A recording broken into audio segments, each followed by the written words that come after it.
ધોરણ 12 વિજ્ઞાન પ્રવાહ અને સામાન્ય પ્રવાહનું પરિણામ જાહેર થવાનું છે। સામાન્ય પ્રવાહમાં 4,98,000થી વધુ વિદ્યાર્થીઓએ પરીક્ષા આપી હતી, તો વિજ્ઞાન પ્રવાહના 1,32,073 વિદ્યાર્થીઓએ પરીક્ષા આપી હતી।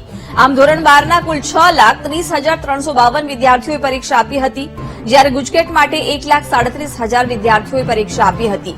પરિણામ બોર્ડની વેબસાઇટ GSEB.com પર જોઈ શકાશે। સવારે 9 વાગ્યાથી પરિણામ મળશે, તો વિદ્યાર્થીઓ વોટ્સએપ નંબર 635-730091 ઉપર પણ પરિણામ મેળવી શકશે।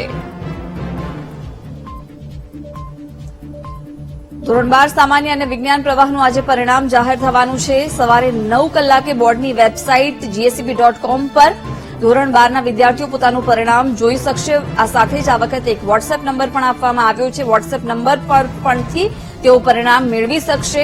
ગુજકેટનું પરિણામ પર જાહેર થવાનું છે। મહત્વનું છે, લાંબા સમયથી વિદ્યાર્થીઓ પરીક્ષાનું પરિણામની રાહ જોઈ રહ્યા હતા અને આજે સવારે 9 કલાકે ધોરણ 12નું વિજ્ઞાન અને સામાન્ય પ્રવાહનું પરિણામ જાહેર થવાનું છે। વિગતો મેળવીશું સંવાદદાતા મેહુલ પાસેથી। મેહુલ, આજે ધોરણ 12 સામાન્ય વિજ્ઞાન પ્રવાહનું પરિણામ જાહેર થવાનું છે, શું અપડેટ? પ્રથમવાર એવું બની રહ્યું છે કે સામાન્ય પ્રવાહ ધોરણ 12 અને વિજ્ઞાન પ્રવાહ ધોરણ 12નું એક સાથે પરિણામ જે છે તે જાહેર થઈ રહ્યું છે। લોકસભાની ચૂંટણીને લઈને જે સામાન્ય રીતે જે અલગ અલગ પરિણામ જાહેર થતું હોય છે, આજે પ્રથમવાર એક સાથે જાહેર થવા જઈ રહ્યું છે। સવારે 9 વાગે બોર્ડની વેબસાઇટ પર પરિણામ જાહેર થશે। GSEB.org પર આ પરિણામ સૌપ્રથમ જાહેર કરવામાં આવશે।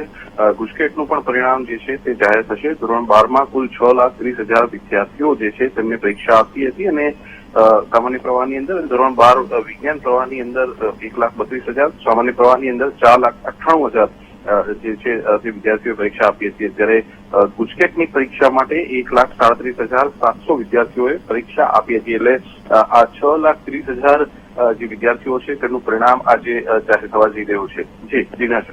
બિલકુલ મેહુલ, આભાર જાણકારી આપવા બદલ।